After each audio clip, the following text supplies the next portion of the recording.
तो hello student, नमस्ते। कैसे हैं आप सब? चलिए, आप सबों का एक बार फिर से मेरे इंग्लिश क्लास चैनल पर आप सबों का स्वागत है। और मैं फिर से एक बार आपके सामने आज एक नए वीडियो के साथ हाजिर हूँ और उपस्थित हूँ।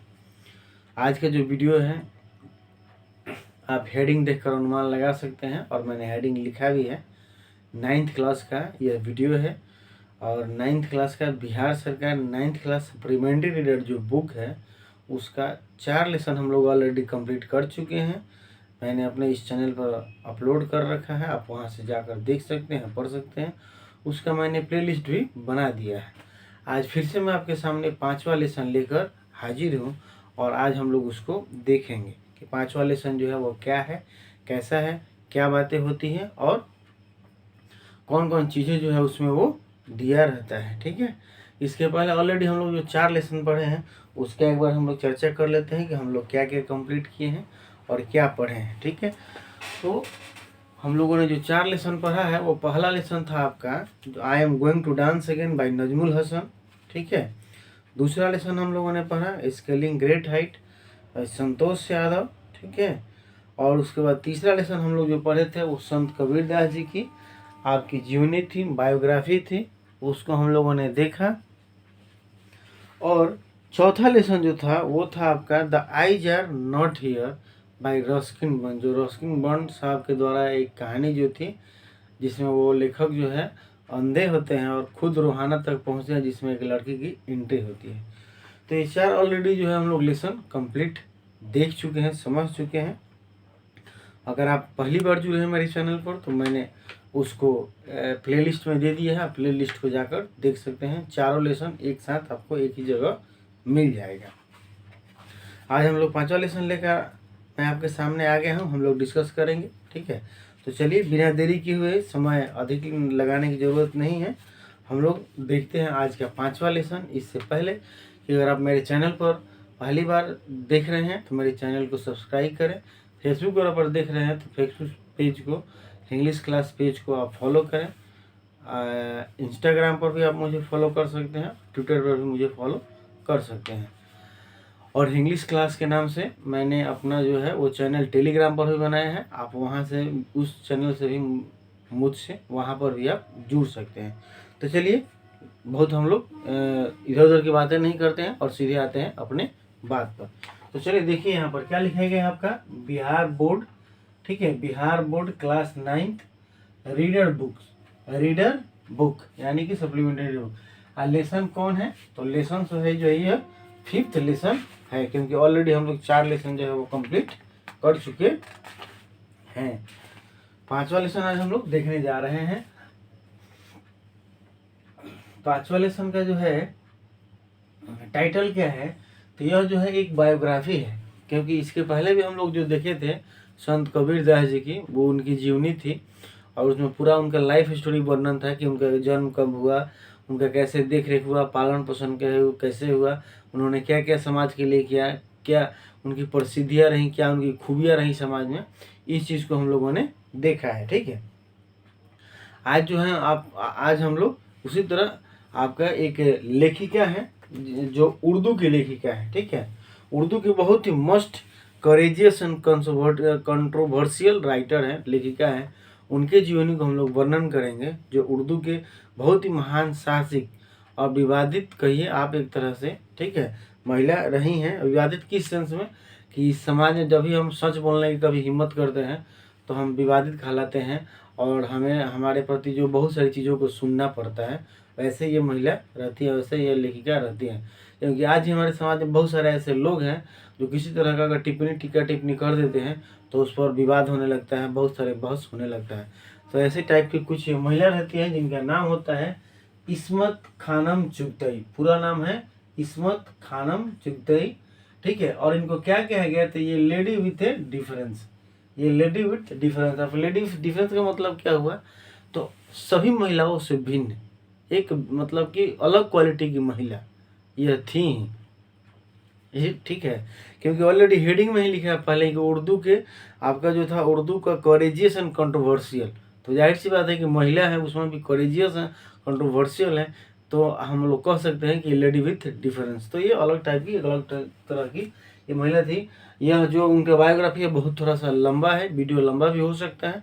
आप आराम से वीडियो से अंत तक बने रहिएगा, तभी यह बात पूरी जो है इनके लाइफ में थोड़ी समझ में आएगा।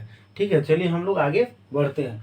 आप कह रहे हैं कि इसके लेखक जो है वो एम असादुद्दीन है। इस आपके जो है बायोग्राफी के, ये कहानी के जो लेखक हैं, जिनका नाम मेंशन है कवि के लेखक का, वो है एम असादुद्दीन, वो इसके लेखक है। इनके बारे में कुछ खास जानकारी नहीं दिया गया इस लेसन में, बस क्योंकि इसमें चुगताई का ही जो जानकारी दिया गया इस लेसन में वही काफ़ी है बच्चों के लिए, इसलिए लेखक की जानकारी आवश्यक इसमें ज़्यादा नहीं है। तो हम लोग आगे बढ़ते हैं धीरे धीरे। ये क्या होता है कि उर्दू के आपका करेजियस एंड जो है कंट्रोवर्शियल राइटर होती हैं, लेखक या लेखिका जो है वो होती है, मतलब बहुत सारा किताब ये लिखती हैं। बहुत सारे इनके वर्क जो होते हैं जब भी पब्लिक में आते हैं, लोगों के बीच में आते हैं, ठीक है, आता है तो लोगों में विवाद हो जाता है। ऐसा यह कुछ लिखती ही थी, बिल्कुल ओपनली इनका लिखने का तरीका था। किसी भी बात को वो मतलब कि लिखती थी बेबाक होकर, निडरता से लिखती थी। अब चलिए, इस्मत खानम चुगताई का जो था वो जन्म जो हुआ था आपका 21 अगस्त 1911 को 1911 को हुआ था। और कहाँ पर? तो वेस्टर्न यूपी में, ठीक है, वेस्टर्न यूपी में एक जगह है बदायूं जगह पड़ता है, वहाँ पर इनका जो है वो जन्म हुआ था। तो वेस्टर्न यूपी में आपका 21 अगस्त 1911 को वेस्टर्न यूपी बदायूं में इनका जन्म हुआ था। अब कह रहा है कि वुमेन बिहाइंड द पर्दा, यह जो पॉइंट मैंने लिखा है और अंडरलाइन किया है या देखा है इसमें, ये थोड़ा सा देखिएगा। हर बार मैं 2 लाइन लिखता था, लेकिन इसमें 3 लाइन मैंने लिखने की कोशिश किया है, क्योंकि बहुत बड़ा यह लॉन्ग आपका जो चैप्टर था, और मुझे लगा कि कहीं हो सकता है 2 रो में यह नहीं अटेगा, इसलिए मैंने इसे तीसरा रो भी लिखा।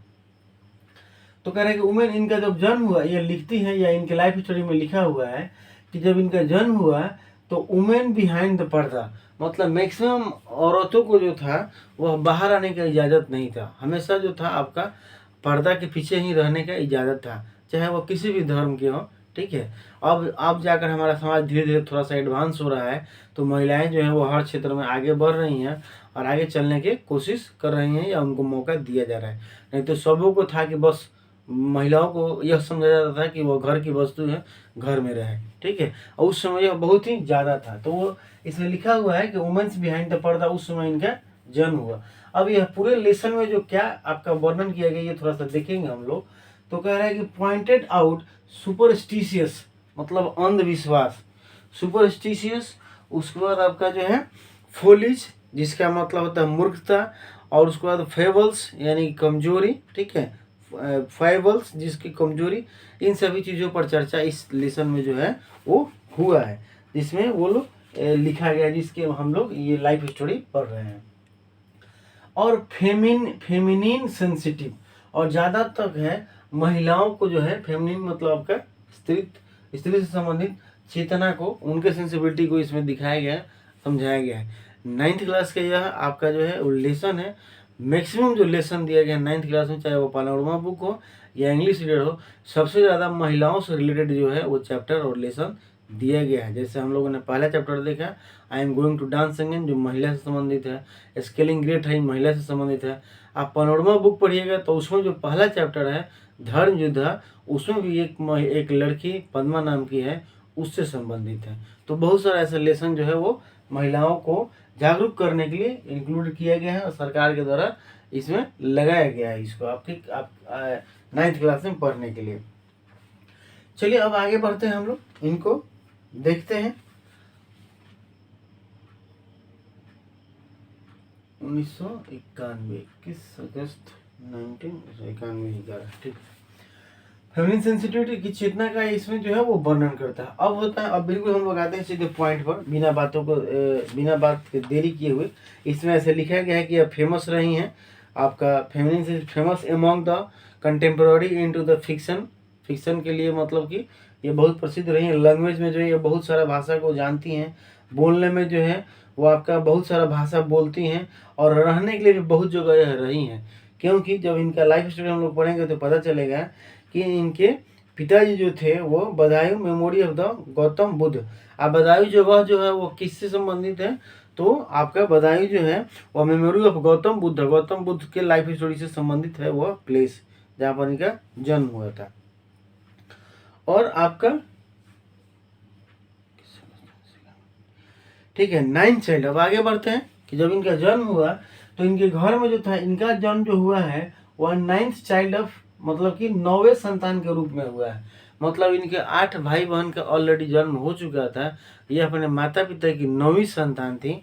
9वीं संतान होने की वजह से देखिए इनको कितना चीज़ों को इनको ये कंट्रोवर्शियल राइटर ऐसे नहीं हुए हैं, इनमें वो बताई हुई हैं, लिखी हुई हैं कि बहुत चीज़ों को इनको समाज में झेलना पड़ा, बहुत चीज़ों को। ठीक है, समाज की आपकी कुरीतियाँ थी, अंधविश्वास था, धर्म की जब प्रेशर था, ये सभी चीज़ों को उनको बहुत सारा चीज़ों को झेलना पड़ा।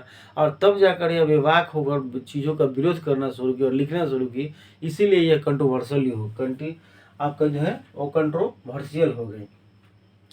तो हम 9th संतान थी आपका। 9th जो थे आपका ये 9वीं संतान थी अपने माता पिता के। और इनके पिताजी का क्या नाम था? तो मिर्जा कासिम आपका बेगम चुगतई। इनके पिताजी का जो नाम था वो आपका मिर्जा कासिम बेग चुगतई पिताजी का नाम था। और माँ का जो नाम था वो नुसरत खानम चुगतई। ये इनका माता पिता का नाम था। 9वीं संतान होने के कारण अब इसमें वर्णन किया गया, इस पाठ में लिखा गया है कि इनके 8 भाई बहन का जो जन्म होता है, ठीक है, वो बहुत ही अच्छे ढंग से किया जाता है। देख रेख में डॉक्टर के या नर्स के देख रेख में कराया जाता है, होता है। लेकिन जैसे इनका जन्म इनके घर में होता है 9वें संतान के रूप में इस बुक के हिसाब से, तो उसमें क्या होता है कि जब पता चलता है कि लोगों को यह लड़की है, तो पहले तो है कि पहले पता नहीं चल पाता है, लेकिन उस समय जो है घर की जो स्वीपर्स होती हैं, मतलब कि जो दाई होती हैं, उन्हीं की देख रेख में कोई डॉक्टर कोई नर्स को नहीं बुलाया जाता है। आपका जो है वही जो दाई होती हैं, स्वीपर्स होती हैं, उन्हीं की देख रेख में उनका जन्म होता है और सब कुछ जो है उनका वही करती हैं। यहाँ तक कि इसमें यह भी लिखा गया है कि इनका जो जन्म होता है 9वीं संतान के रूप में, तो जो वो दाई होती हैं वो आपका इस्मत चुगताई को, मतलब छोटे बच्चे जो वो जन्म ली हुई होती है, तो उनका देख रेख उसी समय से जो है उसको पोंछना, रखना, तेल मालिश करना, देख रेख करना, सेम डे से यहाँ जन्म होता है। और जो वो नर्स मतलब कि आपका जो उनकी दाई होती है वो उनको देख रेख करती है। और उनकी माँ जो है एक बगल में जो है नेबर्स के यहाँ कोई पार्टी होता है, वहाँ पर वो जाने के लिए साड़ी पहन रही होती है, रेडी हो रहती है। मतलब उनको जो है उस बच्चे का कोई परवाह ज़्यादा नहीं होता है, बस दे दी उस दाई के हाथ में तो बस वही देख रेख सब कुछ करेंगे, ऐसा होता है। तो उसी समय से जो थे वह घर में वो अपने आप को इग्नोरेंस फील करती हैं कि लोग मुझे जो है वो लाइक नहीं करते हैं। और दूसरी बात कि वह एक महिला थी, लड़की के रूप में जन्म ली थी, इसीलिए और भी उनकी माँ का जो था इंटरेस्ट उनके प्रति नहीं था। तो सभी काम जो था उनका देख रेख जो है वह वही दाई करती है।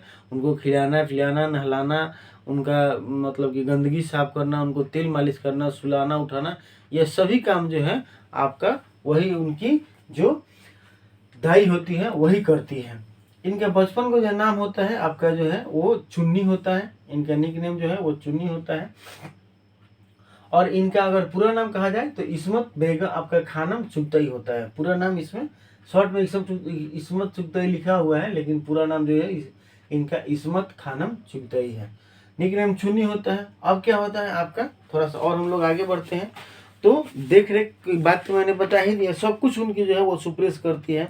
Rather than the suffer from the any inferiority complex, I also started to believe that the I was not my parent but child suppress. उनको भी ऐसा लगने लगता है, वो इसमें लिखा गया इस लेसन में, कि वह भी सोचते हैं कि मेरी जो माँ है वो मेरी माँ जो है वह कोई माँ नहीं है, मेरी माँ जो है वही आपका कौन है, वह जो दाई मेरी देख रेख करती है वही मेरी माँ है। वो इस बात को मान लेती हैं।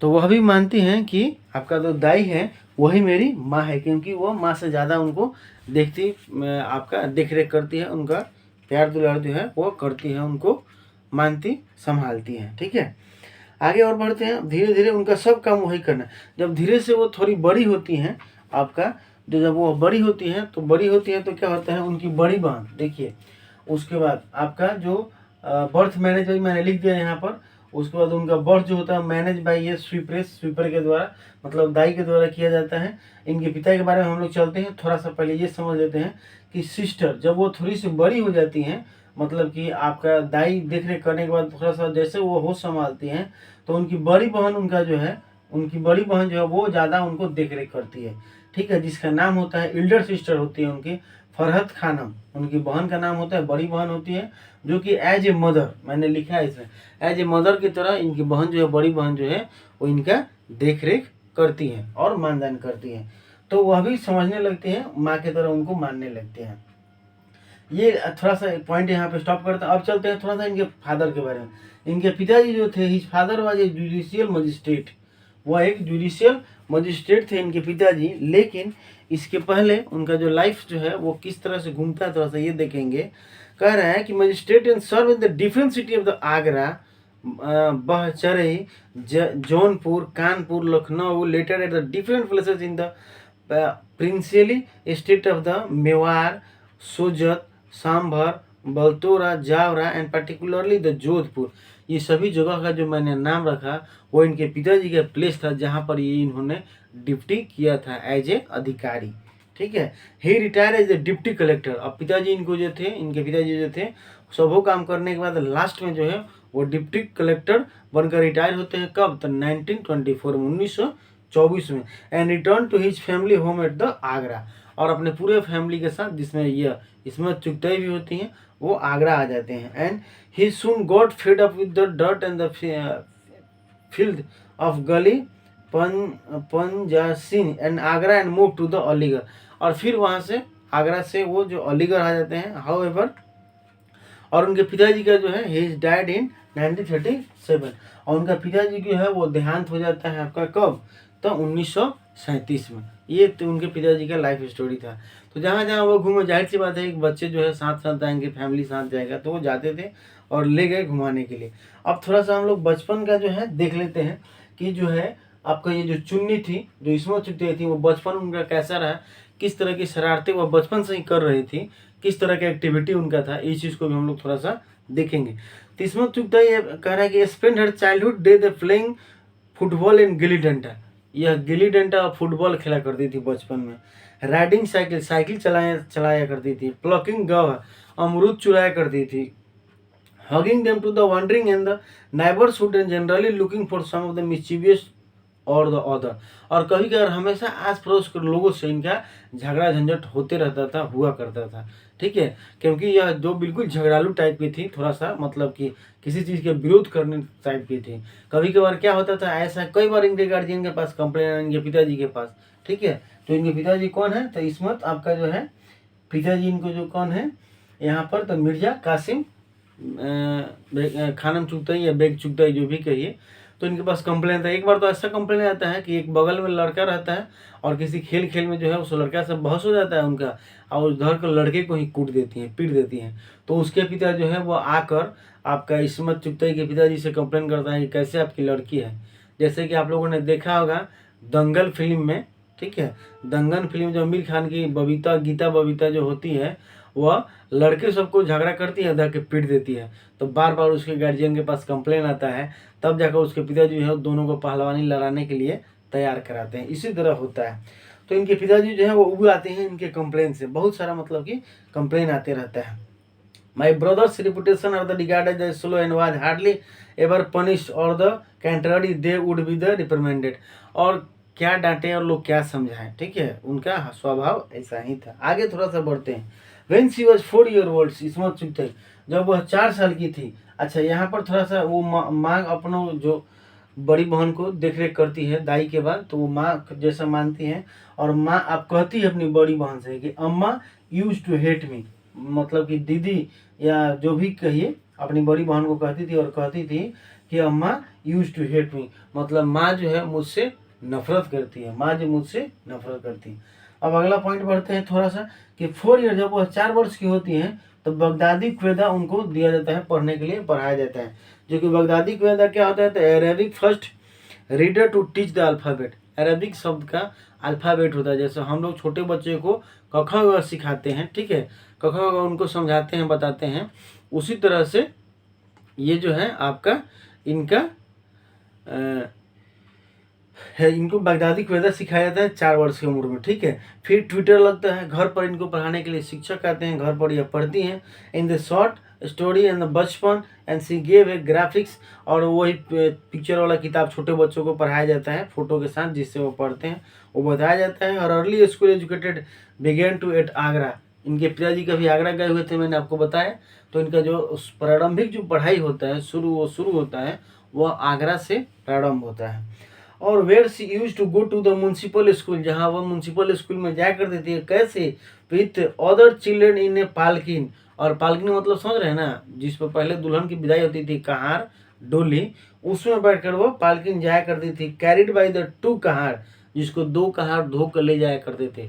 अब समझिए कितने मतलब कि उस समय वो संपन्न परिवार की थी। जब पिताजी जिसके डिप्टी कलेक्टर से रिटायर्ड हुए तो जाहिर सी बात है कि वो बहुत ही संपन्न परिवार की होंगी, तो वो पालकी से जाया करती थी स्कूल।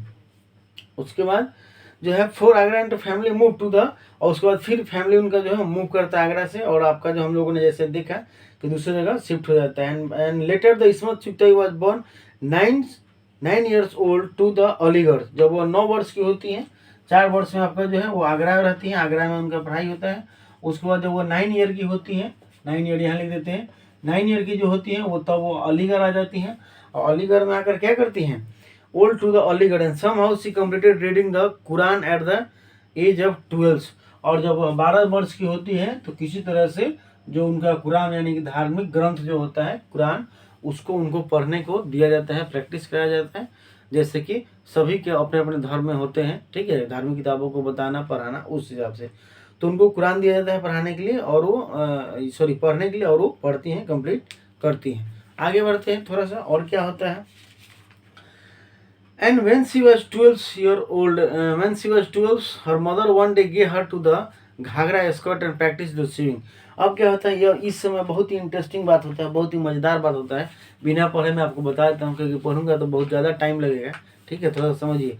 जब यह 12 वर्ष की होती हैं, 12 वर्ष की उम्र में ही, तो उस समय लगभग यह आपका जो है, हाँ, तो अब क्या होता है, माँ एक दिन देती है कि लो स्कर्ट पहनो चाहे सिलो, सिलाई बुनाई के काम कुछ करने के लिए कहती हैं, तो इनकार कर देते हैं कि मुझसे ये सब नहीं होगा, मैं नहीं करूँगी माँ, बस रहने दो, मुझे ये सब नहीं करना है। खाना बनाने के बाद कोई सिखाया जाता है तो भी वही बात कहती है, मतलब बिल्कुल उनका इंटरेस्ट नहीं होता है घर के कार्य कामों में, कि कभी सिलाई कर ले, बुनाई कर ले, पोछाई कर ले, कपड़ा बर्तन धुलाई कर ले, खाना बना ले, ऐसा जो भी उनको काम कहा जाता है बिल्कुल वो रिफ्यूज कर देती, कहती थी कि मुझे ये सब नहीं करना है, मैं नहीं करूँगी, ठीक है। अब कोई भी औरत वाली गुण वह नहीं सीखना चाहती थी, ठीक, मतलब कि जो एक किचन में, ये घर में रहकर करना पड़ता है।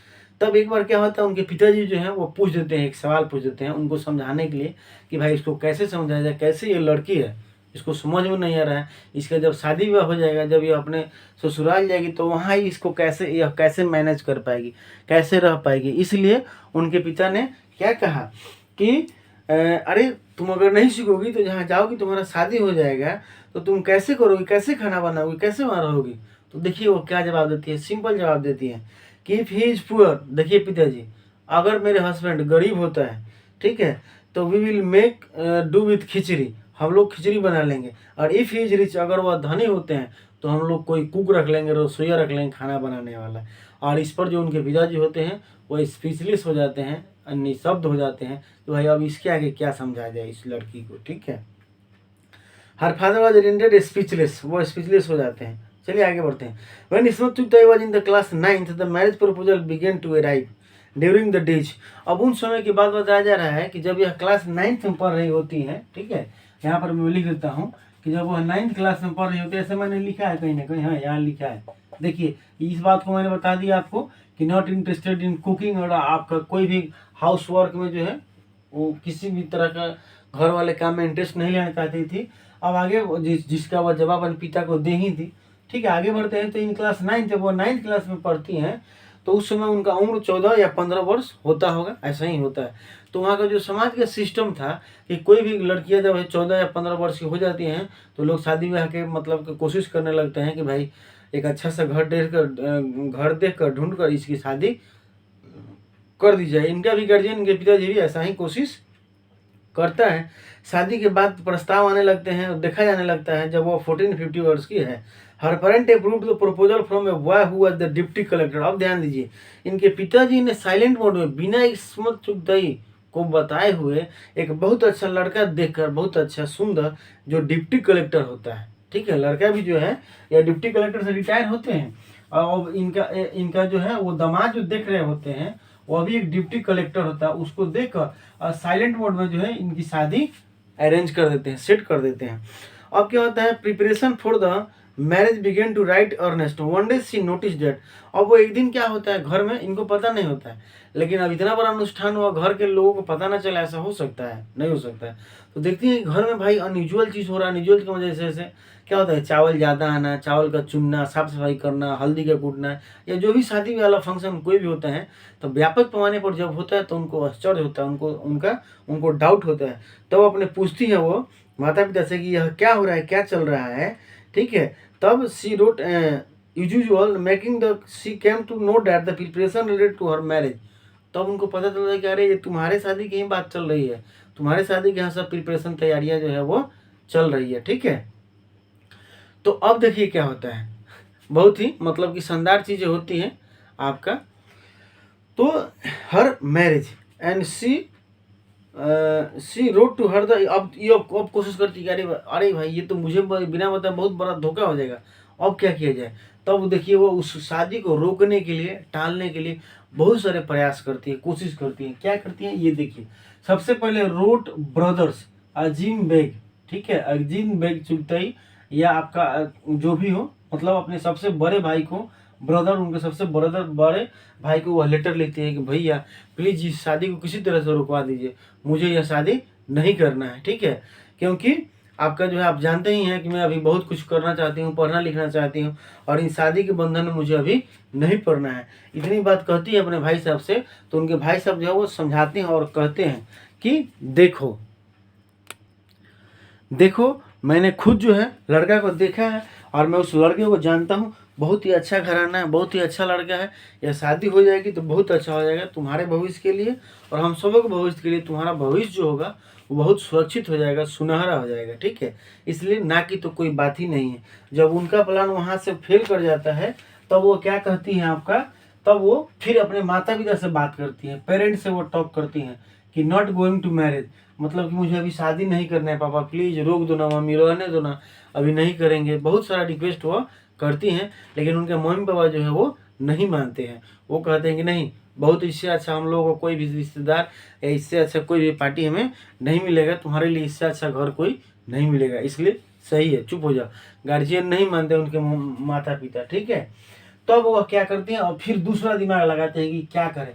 तब अपने वह एक कजिन, मतलब ममेरा भाई को, जिनका नाम जुगनू शॉर्ट में बोला जाता है, निक नेम है, उनका पूरा नाम आपका अथर हसन हुसैन होता है, उनको लेटर लिखती है, अपने कजिन को, मामा के लड़के को लिखती हैं, जुगनू को। और उस लेटर में क्या लिखती हैं, उसमें वो लेटर में लिखती हैं आपका कि भाई किसी तरह से जो है, सॉरी, वो लिखती हैं letter to and told the parent going to wrote her the जुगनू आपका अल्तर हुसैन, उनको लिखती हैं इस शादी को रुकवाने के लिए। लेकिन अब देखिए होता क्या है, एंड तब she road her the cousin Jugnu and अल्तर Hussain और सन ऑफ द एल्डर, उनके बड़े मामा के लड़का वो होते हैं। Letter which she made the impassioned appeal him to the rescue, and she asked to write a letter to father conveying his to wish a marry, and Jugnu went along with her plan and conveyed his wish to his father। अब वो क्या लिखते हैं कि देखो जुगनू, तुम ऐसा पत्र लिखो मेरे पिताजी को कि तुम, मतलब कि तुम मुझसे शादी करना चाहते हो या हम दोनों शादी करना चाहते हैं, ऐसा तुम पिताजी को पत्र लिखो, ठीक है। क्योंकि इस्मत चुगताई जो थी वह जानती थी कि उसके मामा जी जो हैं, और मतलब बिल्कुल फेवरेबल है उस फैमिली के लिए, सब लोग उनको मानते थे, ठीक है। तो इसलिए वह मतलब ऐसा लेटर लिखती हैं जुगनू के पास, अपने कजिन के पास, कि आप लिखिए मेरे पिताजी को, माताजी को, कि आप मुझसे शादी करना चाहते हैं, ठीक है, और ये जो दूसरी शादी तय हुई है उसको रोक दिया जाए। और इनका यह प्लान जो है इस्मत चुगताई का काम कर जाता है। और उनके कजिन जो होते हैं, जिसका नाम आपका मैंने बताया अभी, वो उनका जो इसमें क्या लिखा है मैंने, हाँ लिखा है कि गोइंग टू मैरिज अल्तर हुसैन जो होते हैं जुगनू, वो इस बात पर राजी हो जाते हैं और ऐसा ही करते हैं। और जो पहला रिश्ता होता है वो टूट जाता है। माँ भी बहुत खुश होती है क्योंकि माँ जो है उनको जानती हैं, पहले से पहचानती हैं बहुत अच्छे से। मैंने कहा कि उनका रिलेशन उस घर से बहुत अच्छा होता है। तो इस बात पर जो है इसके हिसाब से जो उनकी शादी जो है वो टल जाती है, ठीक है, कुछ दिनों के लिए। और टलने के बाद जो है बाद में हो सकता है बात सामने आई हो कि यह एक बहाना था, ड्रामा था, नाटक था, ऐसा हुआ हो और शादी टलते टलते टल जाती है, ठीक है। और उनको धन्यवाद देती हैं बाद में। अब धीरे धीरे वो मतलब अब पढ़ती लिखती हैं, बहुत आगे बढ़ जाती हैं, अब लेखिका है ही उर्दू के। तो अब कुछ और बातें इनके बारे में जो दिए गए बुक्स में आपको बताता हूँ। इसमें चुकता स्टडीड इस्लाम। देखिए किन किन धर्मों को ये बहुत डीपली पढ़ी है। कह रहा है कि इसमें इस्लाम, क्रिश्चियनिटी, हिंदुज्म, डेप्थ रूट, ये तो हो गया ब्रदर, पेरेंट और कजिन। स्टडी इस्लाम को पढ़ी है, हिंदुज्म को पढ़ी है, क्रिश्चियनिटी को पढ़ी है और बड़ी डीप से पढ़ी है। ऐसा नहीं कि 2 अक्षर 4 अक्षर पढ़ लिए और फूच फूच बोलना शुरू कर दिया, ऐसा नहीं, बल्कि बहुत जाकर इस धर्म को, तीनों धर्मों को और भी धर्मों को जिससे जुड़ी होती हैं पढ़ी। और पढ़ने के बाद वो क्या समझती हैं और क्या कहती हैं कि हमारा सबसे बड़ा जो धर्म है वो क्या है, तो वो बताती हैं कि हमारा जो सबसे बड़ा धर्म वो है आपका फॉलो द मजहब इंसानियत। मतलब कि इंसानियत हमारे अंदर होना चाहिए, हमें इंसान बनना चाहिए, ना ही किसी धर्म का फॉलोअर होना चाहिए, मजहब इंसानियत। और particularly was fascinated with the Hindu mythology. लेकिन हिंदू आपका हिंदू मैथोलॉजी से, मतलब धर्म ग्रंथ से हिंदू के बहुत ज़्यादा ये इम्प्रेस हुई, प्रभावित हुई। और image of Krishna dark God, और जो इसमें डार्क गॉड लिखा गया है लॉर्ड कृष्णा से बहुत इम्प्रेस होती हैं, उनके लाइफ स्टोरी से, उनके जीवन काल से, कार्यकाल से। And she accepted the validity of the all religion and conduct the human life and man and social behavior, but she did not seem to believe in their the transition nature and जो कुछ भी हो। उसके बाद ये चीज़ों को वो मतलब कि आपका मानने लगती है जो भी है, ठीक है। अब आगे बढ़ते हैं, थोड़ा सा और बातें होती हैं। तो ऐसे धर्म के प्रति उनका रुझाव था बहुत, ठीक है। अब एक बार इसमें क्वेश्चन एंड आंसर दिया हुआ है कि कोई पत्रकार हो सकता है पूछे होंगे, जेपी पूछते हैं कि is there is not must or Islam in your stories, are you a believer. क्या वो पूछा पत्रकार कि आपके जो भी लिखती है, not much of is not too much of Islam in your story, आपके जो भी कहानी आप लिखते हैं उसमें ज़्यादा इस्लाम का चर्चा नहीं होता है, इस्लामिक धर्म के बारे में वर्णन नहीं होता है, क्यों ऐसा। तो इसमें जवाब देती हैं कि now I don't get into the trouble, ठीक है, now don't get me in troubles, मुझे समस्या में मत डालिए ऐसा क्वेश्चन पूछकर। I can recite the kalma beautifully, मुझे कलमा जो है वो पढ़ने आता है। When necessary for example I visit to Pakistan, और जब ज़रूरत होती है तो मैं पढ़ती हूँ। मैंने मतलब मेरे धर्म के प्रति ऐसा नहीं कि निगेटिव सोच है, लेकिन मैं उसमें डूबना नहीं चाहती हूँ, अंधविश्वास में नहीं बनना चाहती हूँ। ऐसे मैं इस्लाम धर्म के हर चीज़ों को जानती हूँ, लेकिन जहाँ ज़रूरत हो, जैसे इसमें कहीं है कि जब मैं पाकिस्तान जाऊँ या जाती हूँ तो मैं कलमा पढ़ती हूँ। I believe there is some power, but I am not afraid of it. If I jump from the window with the Allah name on my lips, I know how would Karaki He would not save me. And I don't pray, but I don't do anything bad idea. और उसमें उसी में वो example देती हैं कि अगर मैं किसी खिड़की से कूद जाऊँ, किसी घर के या ट्रेन के, जो भी कहिए, सिर्फ खिड़की लिखा है, कि अगर मैं खिड़की से कूद जाऊँ अल्लाह का नाम अपने शब्दों पर लेकर, तो क्या मुझे अल्लाह बचा लेगा या क्या मैं बच जाऊँगी? ऐसा नहीं है, मुझे कोई भी ईश्वर जो है वो बचा नहीं सकता है। लेकिन आई डोंट प्रे, लेकिन मैं ऐसा नहीं करती हूँ। But I do not do anything bad either, लेकिन मैं अपने धर्म के प्रति, चाहे किसी धर्म के प्रति, बुरा में नहीं कर सकती। कोई खराब है, अच्छा हाँ, लेकिन अंधभक्त मुझे नहीं बनना है या इस फेरा में नहीं पड़ना है कि जो कोई कह दिया तो मैं मान लूँ, और चाहे वो किसी भी धर्म के लोग हों, ठीक है। क्योंकि ऑलरेडी उन्होंने बता रखा है इसमें कि किस किस धर्म को मैं अच्छे से मानती हूँ, चाहे वो स्टडी की हुई है। बाद में there is no harm to the flowing in religion, वो लिखती हैं, इसमें लिखा है कि उनकी लाइफ स्टोरी में कि किसी भी धर्म को मानने में, किसी भी धर्म को फॉलो करने में कोई जो है वो दिक्कत परेशानी नहीं है। और जब इंसानियत, तो no harm in any religion, किसी धर्म में कोई बुराई नहीं है, किसी भी धर्म को आप मान सकते हैं, फ्री हैं, ठीक है। इनके हिसाब से, इस बुक के हिसाब से, I become a true Hindu, मैं भी एक हिंदू बन गई, ठीक है। I fell in love with the Hindu boy and he took me to the temple, made me drink to the cow piss and it was the quite fragrant and I have been to the temples and I love prasad and puri. और मुझे एक जो है हिंदू लड़के से मुझे लगाव हो जाता है, उससे मुझे स्नेह हो जाता है, प्यार हो जाता है, जिससे मैं मतलब कि उससे उनकी शादी होती है उन हिंदू लड़के के साथ में जो है, मतलब कब ये बड़े कभी जब ले हो जाते हैं उस समय की बात है, उनके साथ में मंदिर में जाती हूँ, प्रसाद खाती हूँ, पूरी खाती हूँ, ठीक है। इस तरह की बातें जो है इस बुक में लिखा है कि इसमें चुगताई करती हैं। मतलब आंख बंद करके किसी भी बातों को विश्वास नहीं, पहले धुनो गुनो फिर बुनो किसी भी चीज़ का। अब कुछ इनके यात्रा के बारे में दिए गए, क्योंकि इतने बड़ी लेखिका रही हैं तो जाहिर सी बात है कि बहुत जगहों का यह यात्रा की हुई होंगी, घूमी होंगी, ट्रेवल की होंगी, देखी होंगी, समझी होंगी, तभी इन चीज़ों को लिखी हैं और बताई हैं, समझाई हैं। तो इसके ट्रेवल यात्रा में जो लिखा गया आपका China, Soviet, Russia, France, England, Finland, East Germany, उसके बाद कजाकिस्तान, काजिक नहीं Czechoslovakia, Pakistan, and her excitement evident and the travelogues and to the road after her travel. और इनका जो एक्साइटमेंट रहा है इन सभी जगहों को घूमने के पीछे, कि वहाँ पर जाकर उन चीज़ों को अध्ययन करना, समझना, उनके कल्चर को, उनके सोसाइटी को, वहाँ की स्थिति को, और उसको वर्णन करना, अपने वर्क में लिखना, इसीलिए इन सभी जगहों को वो घूमी और घूमती हैं, ठीक है। इस हिसाब से जो है आगे और बढ़ते बढ़ते जब वो थोड़ा सा लास्ट के उनके जीवन के लास्ट काल का वर्णन किया हुआ है कि आपका जो है ये जो लव आपका हिंदू बाज और प्रसाद पूरी ये खाती हैं, ये बात लिखा गया। ट्रेवल द चाइना, मैंने आपको बता दिया कहाँ कहाँ यात्रा करती हैं। लास्ट टाइम में जो है लॉस्ट एंड मेमोरी, और धीरे धीरे अक्सर ऐसा होता है कि जब हम बूढ़े हो जाते हैं तो धीरे धीरे हमारा सेंस जो है वो ख़त्म हो जाता है, मेमोरी हमारी ख़त्म हो जाती है। इनके साथ भी ऐसा होता है, ठीक है।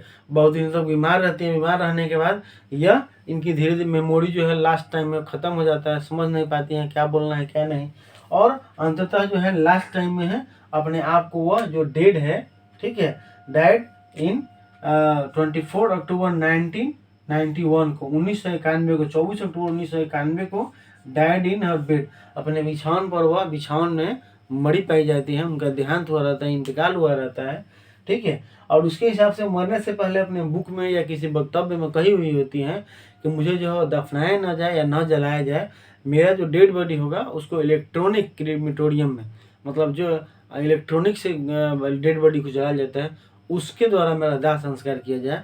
और उनके कथनानुसार ऐसा ही होता है। नॉट बॉडीड, उनके बॉडी को जो है उनको दफनाया नहीं जाता है, बल्कि उनकी इच्छा अनुसार इन इलेक्ट्रॉनिक आपका क्रीमेटोरियम में जो है उनके बॉडी को आपका जो है अंतिम संस्कार उसका किया जाता है। तो इस हिसाब से जो है यह कहानी आपका जो इस्मत चुगताई जी का जो लाइफ स्टोरी है जो इस बुक में दिया गया है, जो भी जितनी बातें इस किताब में दी गई वो मैंने आपको बताने का प्रयास किया। यह लेसन रहा, आप इसको जितना बार सुनेंगे, 2 बार 3 बार सुनेंगे तो कोई भी ऐसा इसमें का ऑब्जेक्टिव जो है वो आपसे नहीं छूटेगा और आप मतलब कि इस पॉइंट से वंचित नहीं रहेंगे। तो आज की वीडियो आशा करता हूँ कि आपको अच्छा लगा होगा। अच्छा लगा हो तो लाइक कीजिएगा, शेयर कीजिएगा, फॉलो कीजिएगा मुझे, ठीक है। आज की वीडियो में इतना ही, फिर मिलेंगे एक नए वीडियो के साथ अगले वीडियो में। तब तक के लिए थैंक यू।